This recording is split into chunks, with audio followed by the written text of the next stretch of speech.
Penetapan status tersangka oleh Kejaksaan Agung Republik Indonesia terhadap mantan Menteri Perdagangan Tom Lembong menimbulkan pertanyaan di seputar peribahasa yang kita kenal, ada gula, ada semut.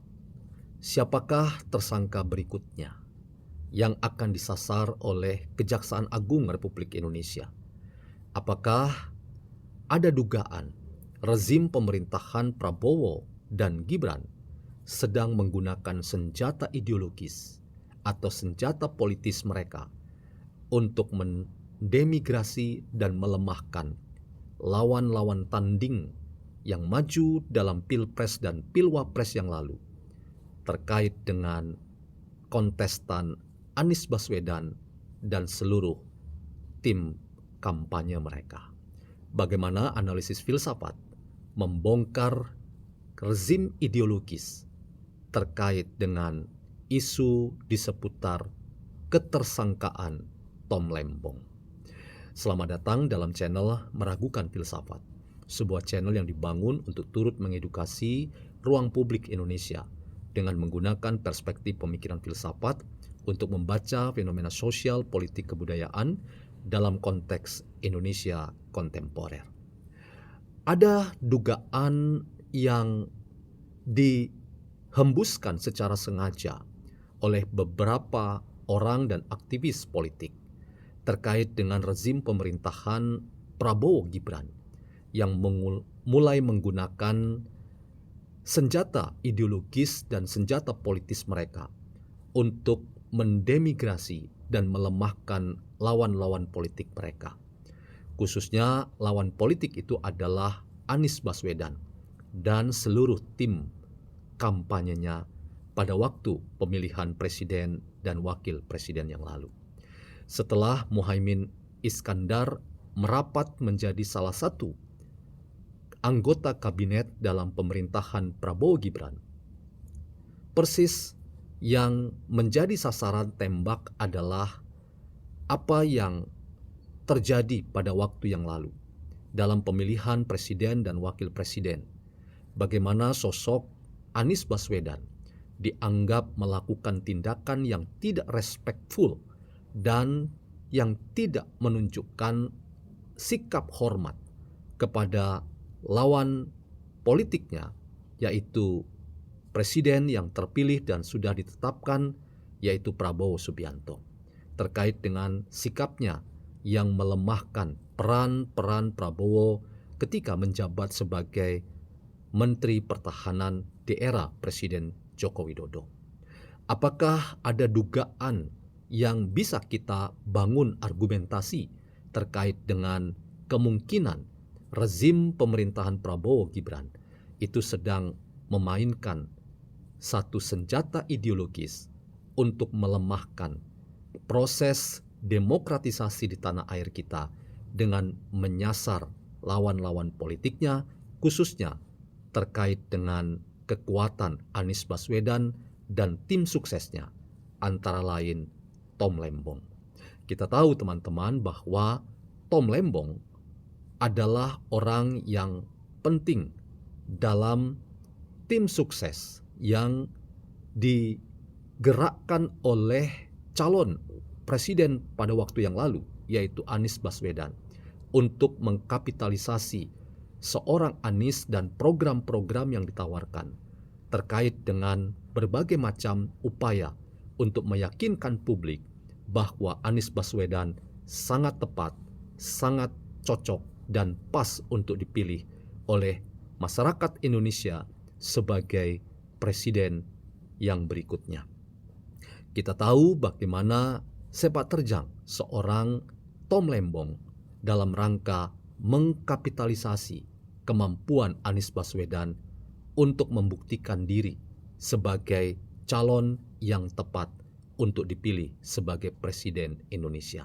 Dalam konteks itu, teman-teman, ketika kontestasi pemilihan presiden dan wakil presiden yang lalu, bagaimana kita menyaksikan berbagai macam upaya yang sadar dan terprogramatis untuk menciptakan suasana politik dan proses pemilihan yang sering kita lihat penuh dengan tindakan-tindakan yang di luar nalar kepatutan dalam kampanye yang beradab dan bermartabat. Dan itu kemudian dianggap sebagai sebuah cara-cara bermain politik yang sangat sarkastis. Kalau itu kemudian dianggap sebagai asal yang datang dari tim sukses Anies Baswedan, maka dugaan publik bahwa ada aksi balas dendam yang ingin ditunjukkan oleh rezim pemerintahan Prabowo Gibran itu mungkin beroleh pendasaran dan argumentasi kebenarannya.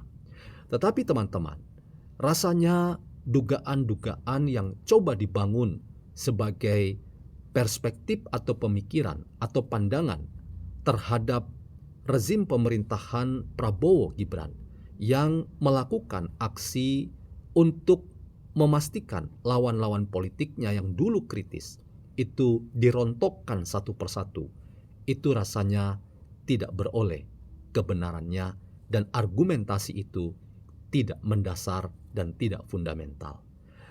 Karena kita harus akui bahwa terkait dengan penetapan tersangka oleh Kejaksaan Agung Republik Indonesia terhadap sepak terjang seorang Tom Lembong ketika memimpin Kementerian Perdagangan, itulah pokok persoalan mengapa Tom Lembong kemudian ditersangkakan karena melakukan abuse of power atau menyalahgunakan kekuasaannya di tengah-tengah realitas politik yang pada waktu itu tidak menunjukkan bahwa Indonesia sedang mengalami krisis di seputar ketersediaan gula.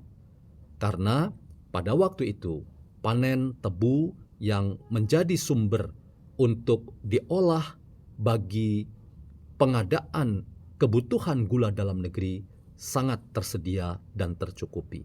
Karena itu, ketika Tom Lembong mengeluarkan regulasi untuk menguntungkan sejumlah perusahaan-perusahaan rekanan untuk bisa mengimpor gula dari luar negeri, itu dianggap sebagai celah bahwa Tom Lembong telah menggunakan kuasanya untuk memuluskan tujuan-tujuan tertentu, dan itu dianggap menguntungkan ekonomi pribadinya. Karena itu teman-teman, jauh dari diskusi bahwa ada aksi balas dendam rezim pemerintahan Prabowo dan Gibran terhadap status tersangka Tom Lembong, maka saya ingin katakan bahwa penetapan Tom Lembong sebagai tersangka dalam kasus impor gula itu murni merupakan persoalan hukum dan di luar dari logika berpikir bahwa ada campur tangan rezim pemerintahan Prabowo Gibran yang membuat seorang Tom Lembong itu seperti terkena aksi balas dendam ketika kontestasi pemilihan presiden dan wakil presiden yang lalu dianggap Tom Lembong adalah bagian dari tim sukses pemenangan Anies Baswedan. Dan apakah misalnya Anies Baswedan berikutnya akan disasar sebagai tokoh politik yang akan menjadi tersangka setelah Tom Lembong? Rasanya kita tidak mendapat dukungan argumentasi politik yang memadai. Sebab apa?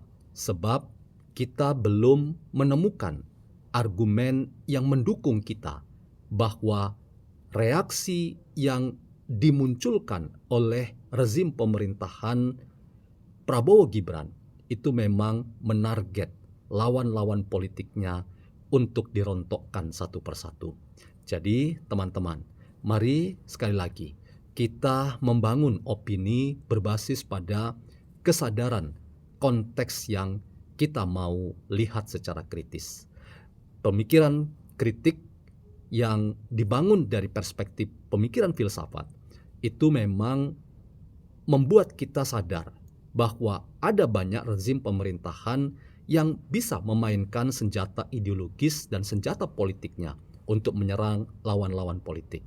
Tetapi dalam konteks ini, saya ingin katakan penetapan tersangka seorang Tom Lembong itu tidak pernah merupakan bagian konspirasi politik yang dimainkan oleh rezim pemerintahan Prabowo Gibran. Itu murni adalah tanggung jawab seorang Tom Lembong yang dianggap melakukan abuse of power yang menguntungkan dan membuat dirinya diuntungkan secara politik dan secara ekonomi.